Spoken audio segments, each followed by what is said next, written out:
হযরত আলী রাদিয়াল্লাহু তাআলা আনহু এর ঘরে 5 জন সদস্য ছিলেন। তারা সকলেই কোনো কিছু না খেয়ে দিন কাটাচ্ছিলেন, কারণ তাদের নিকট খাওয়ার মতো কোনো বস্তুই ছিল না। একদিকে তাদের খাওয়ার প্রয়োজন, আবার অন্যদিকে নেই কোনো অর্থ। হযরত ফাতেমা রাদিয়াল্লাহু তাআলা আনহার একটি পায়জামা ছিল।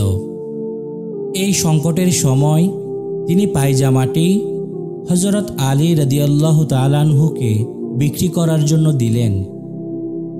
হযরত আলী রাদিয়াল্লাহু তাআলা আনহু ওই পায়জামাটি নিয়ে বাজারে গেলেন। বাজারে গিয়ে পায়জামাটি 6 দিরহামে বিক্রি করে দিলেন। ঘরে ফেরার সময় প্রতিমধ্যে দিরহামগুলো ফকির মিসকিনদের মধ্যে সদকা করে দিলেন। মহান আল্লাহ পাকের নিকট হযরত আলী রাদিয়াল্লাহু তাআলা আনহুর সদকা অনেক পছন্দ হয়ে গেল। তাই আল্লাহ তাআলা হযরত জিবরাইল আলাইহিস সালামকে বললেন, তুমি জান্নাত হতে একটি উট নিয়ে যাও এবং মানুষের বেশ ধারণ করে হযরত আলী রাদিয়াল্লাহু তাআলা আনহুর সাথে সাক্ষাৎ করো। তারপর হযরত জিবরাইল আলাইহিস সালাম মানুষের বেশ ধারণ করে হযরত আলী রাদিয়াল্লাহু তাআলা আনহুকে উদ্দেশ্য করে বললেন, হে আবুল হাসান, এই উটটি আপনি আমার নিকট হতে ক্রয় করুন। হযরত আলী রাদিয়াল্লাহু তাআলা আনহু বললেন, এটি ক্রয় করার মতো অর্থ আমার কাছে নেই। লোকটি তখন বললেন, অর্থ না থাকলে আপনি আমার নিকট হতে বাকিতে ক্রয় করুন। হযরত আলী রাদিয়াল্লাহু তাআলা আনহু তাকে বললেন, কত দিরহামের বিনিময়ে আপনি বিক্রি করবেন? লোকটি বললেন, 100 দিরহামের বিনিময়ে আমি এই উটটি বিক্রি করব। হযরত আলী রাদিয়াল্লাহু তাআলা আনহু 100 দিরহামের বিনিময়ে তার কাছ থেকে উটটি ক্রয় করে নিলেন। এবার হযরত আলী রাদিয়াল্লাহু তাআলা আনহু উটটির লাগাম ধরে নিজ গৃহের দিকে রওনা হলেন।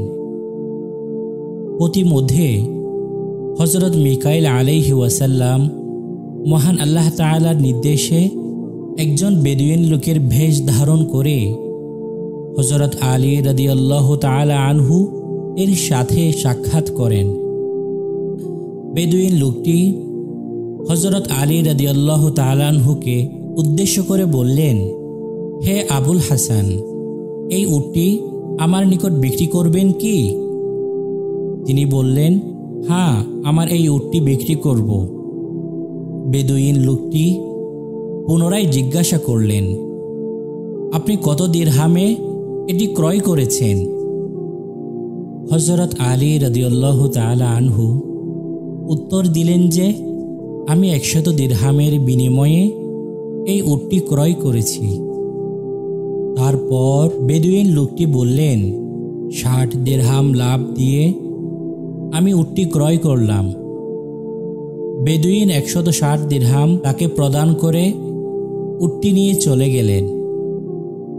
এরপর হযরত আলী রাদিয়াল্লাহু তাআলা আনহু এর সঙ্গে প্রথম বিক্রয়কারীর সাথে সাক্ষাৎ হলো।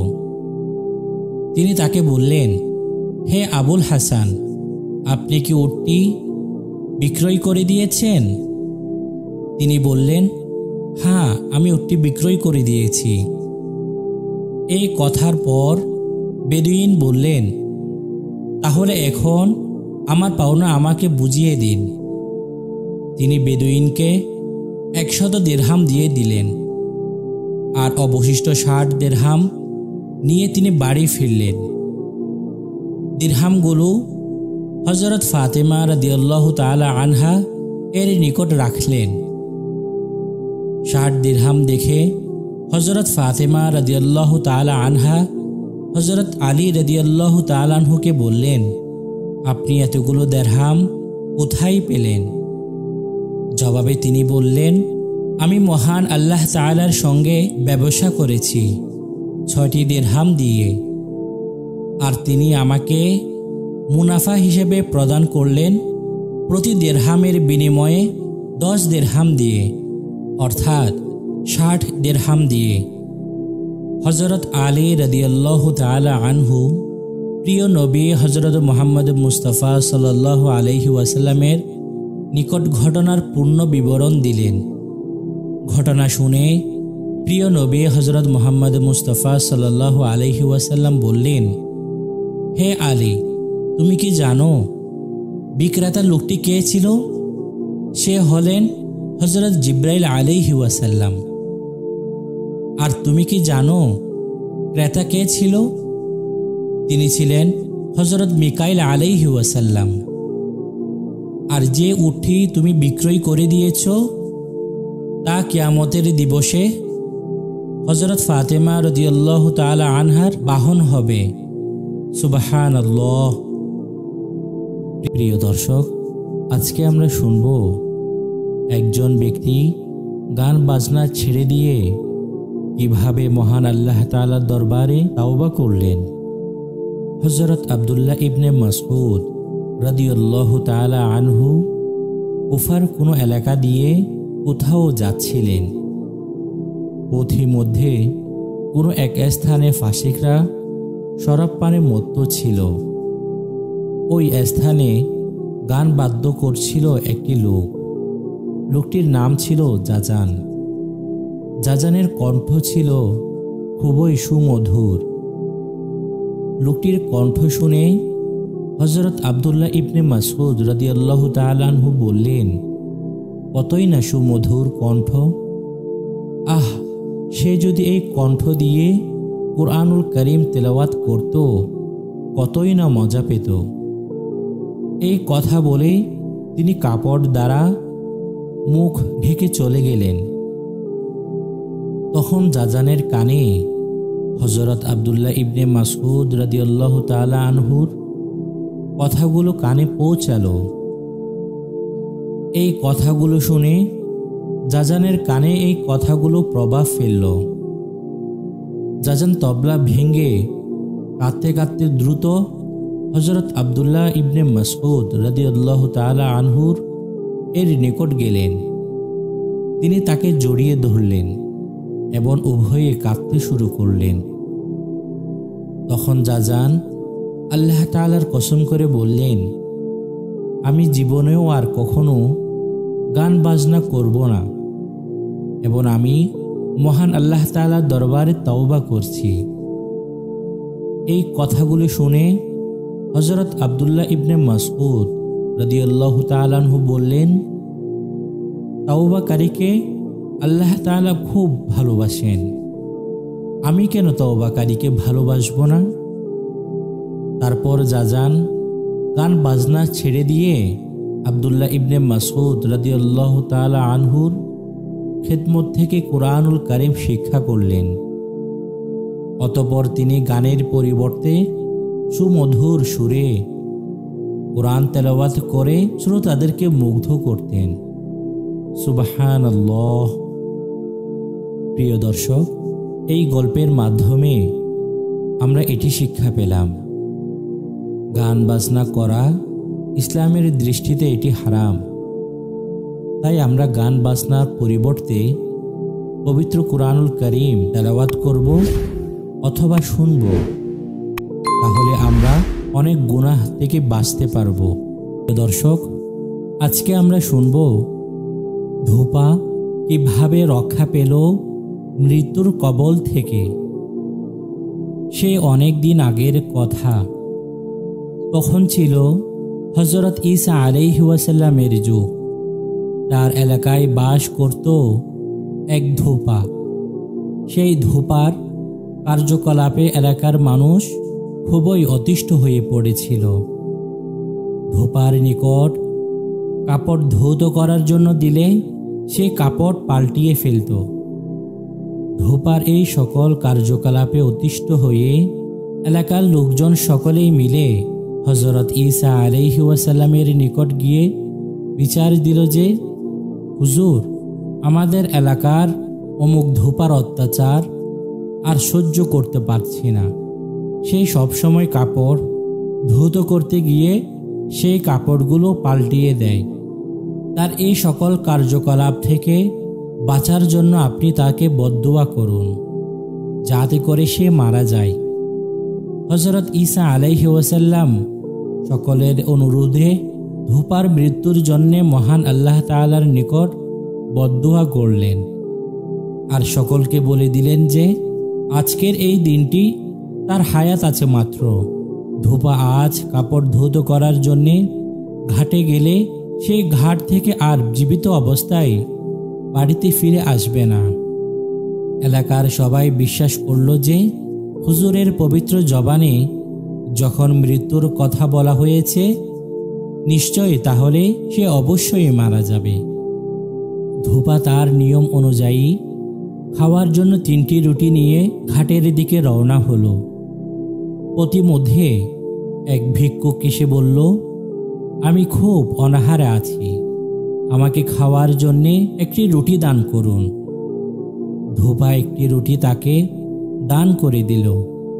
রুটি পেয়ে ভিক্ষুক লোকটি এই বলে দোয়া করল যে মহান আল্লাহ তাআলা যেন তোমার জীবনের সমস্ত গুনাহ মাফ করে দেন এবং তোমার অন্তরকে পবিত্র করে দেন।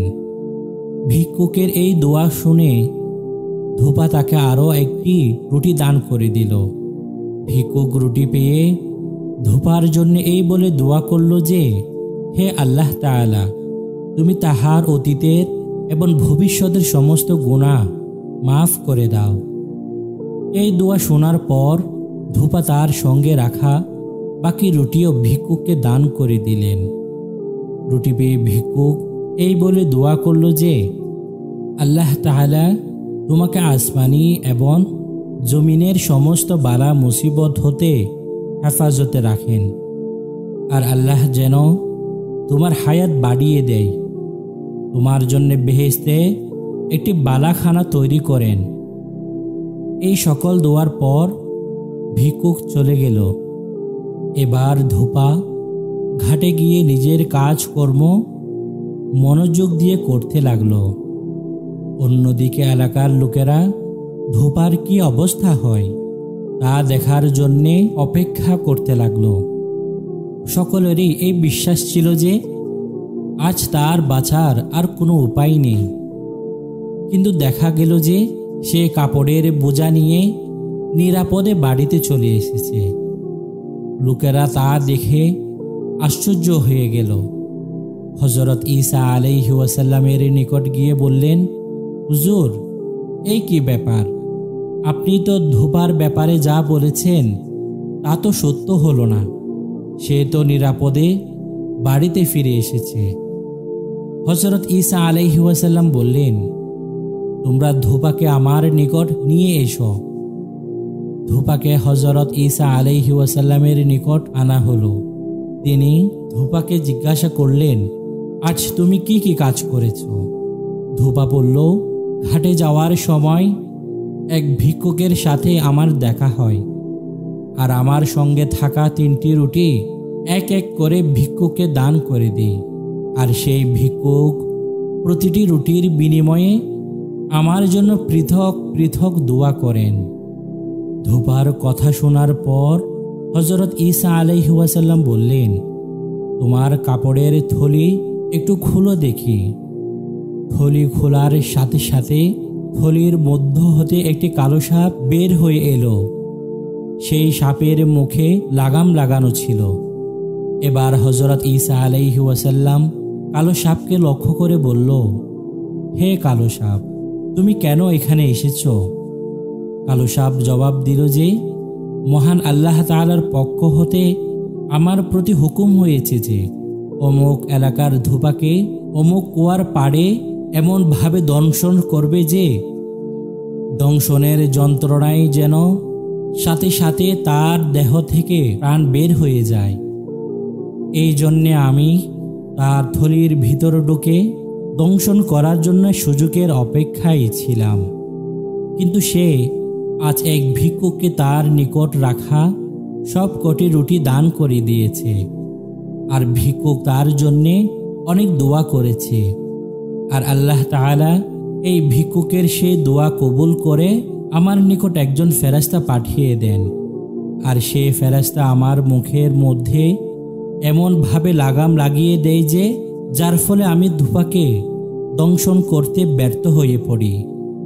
সাপের জবান হতে এই সমস্ত কথা শোনার পর হযরত ঈসা আলাইহিস সালাম ধূপাকে বললেন, হে ধূপা, তুমি নতুন করে ইবাদত বন্দেগী করা শুরু করে দাও। আজ তোমার দানের কারণে মহান আল্লাহ পাক তোমার অতীতের জীবনের সমস্ত গুনাহ আল্লাহ তাআলা ক্ষমা করে দিয়েছেন। এরপর থেকে ধূপা নতুন করে ইবাদত বন্দেগী করতে আরম্ভ করে দিল। প্রিয় দর্শক, এই গল্পের মাধ্যমে আমরা এটি শিক্ষা পেলাম, লোক দেখানোর নিয়তে দান করলে মহান আল্লাহ তাআলা সেই দান কবুল করেন না। দান করতে হবে মহান আল্লাহ তাআলার সন্তুষ্টি অর্জন করার জন্যে। তাহলে সেই দান হবে আপনার আমার বিপদের বন্ধু, যেমনটি ঘটেছিল ধূপার সাথে। আজকে আমরা শুনব হিংসার পরিণাম যে কত ভয়ঙ্কর হতে পারে। বহুদিন পূর্বের কথা, রাজার দরবারে সভা বসার পূর্ব মুহূর্তে এই কথাগুলো বলা হতো, জৈসে করেগা তো ওইসা পায়েগা, ভালো করেগা তো ভালো পায়েগা। আর এই ঘোষণাটি বলার দায়িত্ব ছিল সে দেশের একজন আলেমের উপর। শুধুমাত্র এই ঘোষণাটির জন্য রাজা তাকে সে দেশের প্রধানমন্ত্রীর চেয়েও বেশি বকশিশ দিতেন। এতে মন্ত্রী মনক্ষুণ্ণ হলেও সরাসরি কিছু বলার সাহস পেত না। একদিন সুযোগ বুঝে মন্ত্রী রাজাকে বলল, আপনি তো সে আলেমকে খুব ইজ্জত করেন, কিন্তু সে যে আপনাকে অসম্মান করে তা কি আপনি জানেন? তখন রাজা অবাক হয়ে বলল, কিভাবে? মন্ত্রী এবার সুযোগ পেয়ে বলল, সে আপনার পাশে দাঁড়িয়ে যখন ঘোষণাটি দেয় তখন সে নাকে রুমাল চাপা দিয়ে নেয়, কারণ আপনার মুখের গন্ধ তার কাছে অসহ্য লাগে। রাজা মন্ত্রীকে তখন বলল, তাহলে তুমি প্রমাণ করে দাও।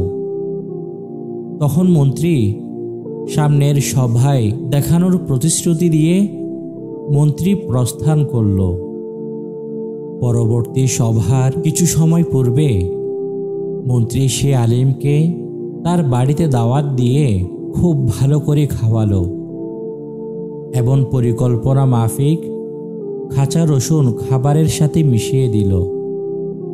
খাওয়ার সাথে সাথে সে আলেমের সভার ডাক পড়ল, মুখ ধুতে গেলে বিলম্ব হবে, এখন কি করা যায়? আলেম চিন্তায় পড়ে গেলেন। তখন মন্ত্রী মুচকি হেসে বলল, মুখ ধোয়ার সময় তো আর নেই, আপনি এইভাবেই চলে যান। মন্ত্রী সে আলেমকে পরামর্শ দিয়ে বলল, আপনি কথা বলার সময় মুখে রুমাল চাপা দিয়ে নিলেই চলবে। উক্ত আলেম সভায় হাজির হয়ে মনে মনে ভাবলেন যে ঘোষণাটি বলার সময় আমার মুখের দুর্গন্ধ রাজার বিরক্তির কারণ হতে পারে, তাই অন্য দিনের চেয়ে ভালোভাবে মুখ ঢেকে নেওয়া উচিত। এদিকে রাজা যে তাকে পর্যবেক্ষণ করছেন এটা তার নিকট ছিল অজ্ঞাত। সে আলেমের অবস্থা দেখে রাজা খুবই রেগে অগ্নিশর্মা হয়ে উঠলেন। উল্লেখ্য যে সে রাজার একটি অভ্যাস ছিল যা সর্বজন বিদিত। তা হলো যে রাজা যদি কাউকে খুশি মনে পুরস্কৃত করতে চাইতেন তবে তার পুরস্কারের ফরমানটা রাজা নিজ হাতেই লিখতেন, আর যদি কাউকে শাস্তি দিতেন তাহলে ফরমানটা অন্যের হাতে লিখিয়ে নিতেন। কিন্তু রাজা ভুল ক্রমে আজ ক্রোধ হয়ে উক্ত আলেমের শাস্তির ফরমানটা নিজ হাতেই লিখলেন। তিনি লিখে তার হাতে দিয়ে বললেন, এই কাগজটি অমুকের হাতে পৌঁছে দাও। আলেম লোকটি সরল মনে কাগজটি নিয়ে রওনা হলো। মন্ত্রী তা দেখে খুবই আশ্চর্য হয়ে গেল। রাজা তাকে শাস্তি না দিয়ে বরঞ্চ তাকে পুরস্কৃত করেছে। মন্ত্রী মনে মনে ভাবল যে নিশ্চয় আজ বিরাট অঙ্কের পুরস্কার তার হস্তগত হয়েছে। মন্ত্রী বেকুল হয়ে বেরিয়ে এসে আলেমের পিছু পিছু এসে বলল, আপনি বুড়ো মানুষ, কষ্ট করে এত দূরে যাবেন কি করে? আমার নিকট দিন, আমি নিয়ে যাই। আর কাগজ নিয়ে মন্ত্রী যার কাছে পৌঁছল সে ছিল একজন হুকুমের দাস জল্লাদ। সেই জল্লাদ এক মুহূর্ত বিলম্ব না করে সে মন্ত্রীর গর্দান উড়িয়ে দিল। কারণ পত্রে লেখা ছিল যে পত্র পাওয়ার সাথে সাথে পত্র বাহককে কতল করে ফেলবে। সাল্লাল্লাহু আলাইহি ওয়াসাল্লামের একটি হাদিস শরীফ কত মূল্যবান হতে পারে। এলমে দ্বীন অত্যন্ত মূল্যবান সম্পদ, কিন্তু সকলেই তা জানে না। কোনো এক মুহাদ্দিসের অভ্যাস ছিল যে হাদিস বর্ণনা করেই তিনি বলতেন যে এ হাদিস শরীফ 100 টাকা মূল্যের, এ হাদিস শরীফ 200 টাকা মূল্যের। আবার মাঝে মাঝে বলতেন এ হাদিস শরীফ 1000 টাকা মূল্যের। ঘটনাক্রমে উক্ত মুহাদ্দিস সাহেবের এক ছাত্রের জুতা ছিঁড়ে গেল। ছাত্র ছিঁড়া জুতা সেলাই করার জন্যে মুচির নিকট নিয়ে গেল। 2 আনা মজদুরি ঠিক করে মুচির নিকট জুতা সেলাই করার জন্যে দিল। মুচি কাজ শেষ করে ছাত্রের নিকট মজদুরি চাইল। মজদুরি হিসেবে ছাত্র 2 টাকা মূল্যের একটি হাদিস শরীফ পেশ করে বলল, এই নিন আপনার মজদুরি। মুচি বলল, আমি এটি নেব না, আমার এটির প্রয়োজন নেই, আমাকে 2 আনাই দিতে হবে। ছাত্র বারবার মুচিকে বোঝাতে চেষ্টা করল যে এ হাদিস শরীফ অনেক মূল্যবান, তুমি এটি গ্রহণ করো, তাহলে তোমার অনেক কল্যাণ হবে। কিন্তু মুচি 2 আনা ছাড়া কিছুতেই বুঝতে রাজি নয়, বরং আমার 2 আনাই আমাকে দিতে হবে। পরিশেষে ছাত্র মনে অনেক ব্যথা নিয়ে উস্তাদজির খেদমতে হাজির হয়ে বলল, হযরত, আপনি তো হাদিসের অনেক মূল্য বয়ান করে থাকেন, কোনোটি 50 টাকা, কোনোটি 100 টাকা, আবার কোনোটি 200 টাকা মূল্যের, কিন্তু বাজারে এর কোনো মূল্য নেই। মুচি 2 আনার পরিবর্তে একখানা হাদিস নিতে রাজি হলো না। উস্তাদজি ব্যাপারটি বুঝতে পারলেন। এবার ছাত্রের নিকট একটি মুক্তা দিয়ে বললেন, এই মুক্তাটি নিয়ে বাজারে যাও এবং এটি দিয়ে তরকারি কিনে নিয়ে এসো। ছাত্র মুক্তাটি নিয়ে বাজারে গেল, কিন্তু কেহ এই মুক্তার পরিবর্তে তরকারি দিতে রাজি হলো না। ছাত্র খালি হাতে ফিরে এসে বলল, উস্তাদজি, তরকারিওয়ালা তো এটি নেয়নি। উস্তাদজি পুনরায় বললেন, এটি জওহারের নিকট নিয়ে যাও এবং এর মূল্য জিজ্ঞেস করে আসো, কিন্তু তার নিকট বিক্রি করবে না। ছাত্র জওহারের নিকট এর মূল্য জিজ্ঞেস করল। সকল জওহারি বলল, এর মূল্য আমরা দিতে পারবো না, এর মূল্য একমাত্র বাদশাহই দিতে পারবে। এই কথা শুনে শিষ্য ফিরে এসে বলল, উস্তাদজি, এটি তো অনেক মূল্যবান পাথর, এ মুক্তার মূল্য বাদশাহ ছাড়া আর কেউই দিতে পারবে না। তখন উস্তাদজি বললেন, এই মুক্তার মূল্য যেমনি তরকারিওয়ালা জানে না, তেমনি হাদিসের মূল্যও ওই মুচিওয়ালা জানে না। প্রিয় দর্শক, এই গল্পের মাধ্যমে আমরা এটি শিক্ষা পেলাম, রাসূলুল্লাহ সাল্লাল্লাহু আলাইহি ওয়াসাল্লামের একটি হাদিস শরীফ মনি মুক্তার চেয়েও অনেক বেশি মূল্যবান। তাই আমরা চেষ্টা করব দিনে অন্তত একটি হাদিস শরীফ হলেও শেখার। মদিনার এক গ্রামে বাস করত এক বৃদ্ধ মহিলা এবং তার কন্যা সন্তান। তারা জীবিকা নির্বাহন করার জন্য কিছু বকরি পালন করত। সেই বকরির দুধ দহন করে তা বাজারে নিয়ে বিক্রি করত এবং দুধ বিক্রি করার পর যে অর্থ পেত সে অর্থ দিয়ে তাদের জীবিকা নির্বাহ করত। হযরত আবু বকর সিদ্দিক রাদিয়াল্লাহু তাআলা আনহু ওফাতের পর হযরত ওমর ইবনুল খাত্তাব রাদিয়াল্লাহু তাআলা আনহু খলিফা হলেন। তিনি রাতের অন্ধকারে মদিনার অলিতে গলিতে ঘুরে ঘুরে গরিব দুঃখী মানুষের খোঁজ খবর নিতেন। একদিন হাঁটতে হাঁটতে ক্লান্ত হয়ে একটি ঘরের দেওয়ালের সাথে হেলান দিয়ে বসলেন তিনি। ওই ঘরের মহিলা তার ছোট মেয়েকে বললেন, ভোর হওয়ার পূর্বে দুধের সঙ্গে পানি মিশিয়ে নেবে। মেয়েটি তার মায়ের কথা শুনে জবাবে মেয়েটি বলল, মা, আপনি কি আমিরুল মুমিনিন এর ঘোষণা শুনেননি?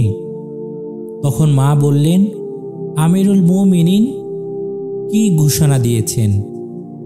ছোট মেয়েটি বললেন, আমিরুল মুমিনিন বলেছেন দুধে পানি দিলে এর অপরাধে তাকে উপযুক্ত শাস্তি দেওয়া হবে।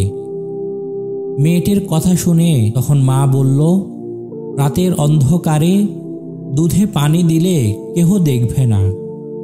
মায়ের এ কথা শুনে তখন মেয়েটি বলল, যদি আমিরুল মুমিনিন নাও দেখে, কিন্তু মহান আল্লাহ পাক তো আমাদেরকে সদা সর্বদা দেখছেন। আমি আল্লাহর কসম করে বলছি, আমি কখনো দুধে পানি মেশাতে পারবো না। হযরত ওমর ফারুক রাদিয়াল্লাহু তাআলা আনহু মেয়েটির সব কথা শুনে খুবই আশ্চর্য হয়ে গেলেন। পরবর্তী ওই মেয়েটিকে হযরত ওমর ফারুক রাদিয়াল্লাহু তাআলা আনহু নিজের বংশের একটি ছেলের সঙ্গে বিয়ে দিয়ে দিলেন। প্রিয় দর্শক, এই গল্পের মাধ্যমে আমরা এটি শিক্ষা পেলাম, আমরা কোনো খারাপ কাজ করার পূর্বে আমাদের এটি অবশ্যই চিন্তা করতে হবে যে মহান আল্লাহ তাআলা আমাদেরকে সদা সর্বদা দেখছেন। এই কথা যখন আমরা মনে প্রাণে বিশ্বাস করব, তখন আমরা অনেক খারাপ কাজ থেকে বিরত থাকতে পারব ইনশাআল্লাহ। হযরত যায়েদ বিন সাবিত রাদিয়াল্লাহু তাআলা আনহু বলেন, আমি একদিন মহানবী হযরত মুহাম্মদ মুস্তাফা সাল্লাল্লাহু আলাইহি ওয়াসাল্লাম এর সাথে কোনো এক যুদ্ধে অংশগ্রহণ করেছিলাম। আমরা যখন মদিনার মহাসড়কের মোড়ে পৌঁছলাম, তখন ওইখানে দেখতে পেলাম যে এক গ্রাম্য আরব উটের রশি ধরে নবী করিম সাল্লাল্লাহু আলাইহি ওয়াসাল্লামের পাশে এসে দাঁড়িয়ে গেল। আমরাও তার পাশে একত্রিত হয়ে দাঁড়িয়ে গেলাম। লোকটি নবী করিম সাল্লাল্লাহু আলাইহি ওয়াসাল্লামকে সালাম দিলেন। নবী করিম সাল্লাল্লাহু আলাইহি ওয়াসাল্লাম লোকটির সালামের উত্তর দিলেন। অতঃপর নবী করিম সাল্লাল্লাহু আলাইহি ওয়াসাল্লাম লোকটিকে বললেন, তুমি কেমন আছো? তোমার সকালটা কিভাবে অতিবাহিত হয়েছে? ইতিমধ্যে একজন লোক নবী করিম সাল্লাল্লাহু আলাইহি ওয়াসাল্লাম এর নিকট আসলো। তাকে দেখে মনে হলো যে সে একজন চৌকিদার। সে বলল, হে আল্লাহর রাসূল সাল্লাল্লাহু আলাইহি ওয়াসাল্লাম, এই লোকটি আমার উট চুরি করে নিয়ে আসছে। এই কথা বলার সাথে সাথে উটটি উত্তেজিত হয়ে গেল। কিছুক্ষণ পর উটটির উত্তেজনা কমে গেল। নবী করিম সাল্লাল্লাহু আলাইহি ওয়াসাল্লাম উটটির আওয়াজে মনোযোগ দিয়ে শুনছিলেন। অতঃপর নবী করিম সাল্লাল্লাহু আলাইহি ওয়াসাল্লাম চৌকিদার লোকটিকে বললেন, তুমি তোমার দাবি প্রত্যাখ্যান করো, কারণ এই উটটি তোমার বিপক্ষে সাক্ষ্য দিচ্ছে যে তুমি একজন মিথ্যাবাদী। নবী করিম সাল্লাল্লাহু আলাইহি ওয়াসাল্লামের কথা শুনে চৌকিদার লোকটি তার দাবি প্রত্যাখ্যান করে নিল এবং সে ওইখান থেকে চলে গেল। প্রিয় দর্শক, এই গল্পের মাধ্যমে আমরা এটি শিক্ষা পেলাম, নবী করিম সাল্লাল্লাহু আলাইহি ওয়াসাল্লাম তিনি যে শুধু মানুষের ভাষা বুঝতেন তাই নয়, বরঞ্চ তিনি সকল পশু পাখিরও ভাষা বুঝতেন। সুবহানাল্লাহ। প্রিয় দর্শক, আজকে আমরা শুনব কিভাবে এক বাদশাহ বন্দির হত্যার আদেশ বাতিল করে দিলেন। কবি শেখ সাদি রহমতুল্লাহি আলাই তিনি বলেন, একদিন এক বাদশাহকে বলতে শুনলাম যে সে তার এক বন্দীকে হত্যা করতে নির্দেশ দিয়েছেন। তখন বন্দী লোকটি নিরাশ হয়ে বাদশাহকে অকথ্য ভাষায় গালমন্দ করতে লাগল। কথিত আছে, যে ব্যক্তি জীবনের মায়া ত্যাগ করে সে ব্যক্তি যা কিছু তার মনে থাকে তা প্রকাশ করতে থাকে। বাদশাহ তার অধীনস্থ বন্দীকে কিছু বলতে শুনে জিজ্ঞাসা করলেন, সে কি বলছে? বন্দী অন্য ভাষায় কথা বলে, তাই বাদশাহ তার কথা বুঝতে পারে না। তাই বাদশাহ উপস্থিত উজিরের কাছে জিজ্ঞেস করলেন, সে কি বলছে? উজিরদের মধ্যে একজন ভালো উজির ছিল। সে বাদশাহর কাছে ব্যাখ্যা করে বলল যে, হে মহান বাদশাহ, বন্দী আপনাকে বলছে, ওয়াল কাযিমিন আল গায়জা ওয়াল আফিন আনিন নাস, অর্থাৎ ক্রোধ দমনকারী এবং মানুষের অপরাধ ক্ষমাকারীকে আল্লাহ তাআলা খুবই ভালোবাসেন। উজিরের এ কথা শুনে বাদশাহর মনে অনেক দয়ার উদ্রেক হল এবং তিনি বন্দির হত্যার আদেশ বাতিল করে দিলেন। কিন্তু দ্বিতীয় উজির তার বিপক্ষে ছিল। সে বলল, আমাদের সহকর্মীদের মধ্যে কখনো কারো পক্ষেই বাদশাহর সমীপে সত্য কথা বলা ছাড়া মিথ্যা কথা বলা কখনোই উচিত নয়। এ বন্দী বাদশাহকে অকথ্য ভাষায় গালি দিয়েছে। বাদশাহ উজিরের কোনো কথাই কান দিলেন না। চেহারা অন্যদিকে ঘুরিয়ে তিনি বললেন, সে যা বলছে তা মিথ্যা বলেছে, কিন্তু আমার অধিকতর পছন্দ হয়েছে। তুমি যে সত্য বলেছ তার চেয়েও বেশি, কেননা তার কথার উদ্দেশ্য ছিল সৎ এবং তোমার কথার উদ্দেশ্য ছিল অসৎ এবং পাপযুক্ত। তখন বাদশাহ বললেন, জ্ঞানী লোকেরা উপদেশ দিতেন, সৎ উদ্দেশ্যের জন্য মিথ্যা কথা বলা যায়, আর অসত্যের জন্য সত্য কথাও ভালো নয়।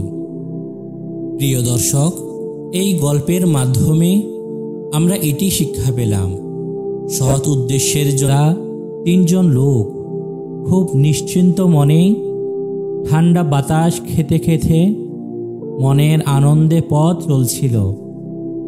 হঠাৎ দিনের আবহাওয়া পরিবর্তন হয়ে খুব মুষলধারে বৃষ্টি শুরু হয়ে গেল। বৃষ্টি থেকে বাঁচা যায় এই ধরনের কোনো বস্তু তাদের সাথে ছিল না। তখন তাদের একজন একটি পাহাড়ি গর্ত দেখতে পেল। তাই বিলম্ব না করে সবাই গর্তে ঢুকে পড়ল। কিছুক্ষণ পর হঠাৎ একটি পাথর এসে তাদের গর্তের মুখ একেবারে বন্ধ করে দিল। তখন তারা সবাই বিচলিত হয়ে পড়ল, এখন বের হব কিভাবে? তারা তিনজনে মিলে খুব চেষ্টা করলো বের হওয়ার, কিন্তু এত বড় পাথরটাকে সরানো সম্ভব হলো না তাদের। তারা চিন্তায় পড়ে গেল, এ মহা বিপদ থেকে কিভাবে মুক্তি পাওয়া যায়। পাথর সরাতে না পারলে এই গুহায় তাদের মৃত্যু অনিবার্য। শেষ পর্যন্ত তারা পরামর্শক্রমে এই সিদ্ধান্ত উপনীত হলো যে নিজ নিজ আমলের প্রতি লক্ষ্য করে তারা প্রত্যেকে দোয়া করবে। যে যে প্রকার আমল শুধুমাত্র মহান আল্লাহ তাআলার সন্তুষ্টির জন্য করেছে, তার উসিলা ধরে আল্লাহ তাআলার কাছে এই বিপদ থেকে মুক্তির জন্য দোয়া করবে। কথা মতো তাদের মধ্যে একজন এই বলে দোয়া করতে লাগলো, হে মহান প্রভু, আমার মাতা পিতা খুব বৃদ্ধ ছিলেন এবং আমার ছোট ছোট সন্তানাদি ছিল। আমি তাদের খুরপুষের জন্য প্রতিদিন মাঠে বকরি চড়াতাম, আবার বিকালবেলা বকরিগুলো নিয়ে বাড়িতে আসতাম। তখন বকরির দুধ দহন করে আমি আমার সন্তানাদিকে দুধ পান করার পূর্বেই আমার বৃদ্ধ মাতা পিতাকে প্রথমে দুধ পান করাতাম, তারপর আমার সন্তানদেরকে দুধ পান করাতাম। অভ্যাস অনুযায়ী একদিন বকরিগুলো নিয়ে মাঠে গেলাম, কিন্তু কাছে ঘাস না থাকায় বহু দূরে চলে যেতে হলো বকরি চড়াতে। তাই ফিরে আসতে অনেক রাত হয়ে গেল। বাড়িতে এসে দেখতে পেলাম আমার মাতা পিতা দুইজনই ঘুমিয়ে পড়েছেন। তখন আমি দুধ দহন করে তাদের মাথার নিকট দাঁড়িয়ে রইলাম। ঘুমের ব্যাঘাত হবে বলে তাদেরকে জাগ্রত করা পছন্দ করলাম না, আর তাদের পূর্বে সন্তানদেরকেও দুধ পান করানো পছন্দ করলাম না। অথচ তারা আমার পায়ের নিকট পড়ে কান্নাকাটি করছিল। এভাবে আমি দুধ হাতে নিয়ে মা বাবার জাগ্রত হওয়ার অপেক্ষায় ফজর পর্যন্ত দাঁড়িয়েছিলাম। অতঃপর ফজরের সময় মা বাবা জাগ্রত হলে তাদেরকে দুধ পান করে তারপরেই সন্তানদেরকে দুধ পান করিয়েছিলাম। হে রহমানুর রহিম, তুমি যদি জানো যে আমি এটি একমাত্র তোমার সন্তুষ্টি লাভের জন্য করেছি, তাহলে তুমি এই পাথরটি সরিয়ে দাও। সাথে সাথে তখন এতটুকু পরিমাণ পাথর সরে গেল যে তারা আকাশ দেখতে পেল। অতঃপর তাদের দ্বিতীয় জন এই বলে দোয়া করতে লাগলো, হে পরওয়ারদিগার, আমার এক চাচাতো বোন ছিল, আমি তাকে খুব ভালোবাসতাম, প্রাণের চেয়েও বেশি ভালোবাসতাম তাকে। আমি একদিন তার দেহ ভোগ করার ইচ্ছা করলাম, কিন্তু সে সম্মত ছিল না। অনেক পীড়াপিড়ির পর সে এ কথা বলে সম্মত হলো যে তুমি যদি আমাকে 100 দিনার দাও তাহলে আমি রাজি হব। সেই সময় 100 দিনার জোগাড় করা সহজ সাধ্য ছিল না। তাই সে ভেবেছিল 100 দিনারও জোগাড় হবে না, আর আমারও নাগালও সে পাবে না। কিন্তু আমি বহু কষ্ট করে 100 দিনার জোগাড় করে তার নিকট উপস্থিত হলাম। শর্ত পূরণ দেখে সে খুবই আশ্চর্য হয়ে গেল। উদ্দেশ্য হাসিলের জন্য যখন আমি তার উভয় পায়ের মাঝখানে বসলাম, তখন সে বলল, হে আল্লাহর বান্দা, আল্লাহকে ভয় করো, তুমি আমার মোহর ভেঙ্গো না, সতীত্ব নষ্ট করো না। তখন আমি তাকে ছেড়ে উঠে গেলাম। হে পরওয়ারদিগার, তুমি যদি জানো আমি এটি একমাত্র তোমার সন্তুষ্টি লাভের জন্য করেছি, তাহলে আমাদেরকে এই বিপদ থেকে মুক্ত করে দাও। তখন সাথে সাথে পাথরটি আরও একটু সরে গেল এবং গুহার অভ্যন্তরে আলো প্রবেশ করল। কিন্তু তখনও তাদের বের হওয়ার মতো ফাঁকা হয়নি। এরপর তৃতীয় জন এই বলে দোয়া করতে লাগলো, হে মহান প্রভু, আমি একজন মজদুর নিয়োগ করেছিলাম 3 চা পরিমাণ চাউলের বিনিময়ে। যখন তার কাজ শেষ হলো তখন সে আমাকে বলল, আমার প্রাপ্য আমাকে বুঝিয়ে দাও। আমি সাথে সাথে তার প্রাপ্য তাকে পেশ করলাম, কিন্তু সে আরও বেশির দাবিতে তা গ্রহণ করল না এবং রাগ করে তা না নিয়েই সে চলে গেল। তখন আমি তার ওই হক দ্বারা ব্যবসা করতে আরম্ভ করলাম। ফলে তার লাভ দিয়ে বহু গরু ও রাখাল জমা করলাম। দীর্ঘদিন পর হঠাৎ সে এসে বলল, আল্লাহকে ভয় করো, আমার উপর জুলুম করো না, আমার হক আমাকে বুঝিয়ে দাও। আমি তার উত্তরে বললাম, ওই গরু ও রাখালের নিকট যাও এবং ওইগুলোকে নিয়ে চলে যাও। তখন সে আমাকে বলল, আল্লাহকে ভয় করো, আমার সাথে ঠাট্টা করো না। আমি তাকে বললাম, আমি ঠাট্টা করছি না, তুমি ওই গরু ও রাখাল গ্রহণ করো, এগুলো তোমার হকের কামাই। সে এগুলো নিয়ে চলে গেল। হে দয়ার ভাণ্ডার, তুমি যদি জানো যে আমি এটি একমাত্র তোমার সন্তুষ্টি লাভের জন্য করেছি, তাহলে পাথরটিকে সরিয়ে দাও এবং আমাদেরকে মুক্ত করে দাও। তখন আল্লাহ তাআলা ওই পাথরকে সম্পূর্ণরূপে সরিয়ে দিলেন। সুবহানাল্লাহ। তারপর তারা 3 জন গর্ত থেকে বের হয়ে আল্লাহ তাআলার শুকরিয়া আদায় করে আনন্দে চিত্তে বাড়িতে ফিরে গেলেন। প্রিয় দর্শক, এই গল্পের মাধ্যমে আমরা এটি শিক্ষা পেলাম, আমরা যখন কোনো ইবাদত বন্দেগী করব তা যেন মহান আল্লাহ তাআলার সন্তুষ্টি লাভের জন্য করব। তাহলে মহান আল্লাহ তাআলা আমাদেরকে পরকালে তার মূল্য অবশ্যই দান করবেন।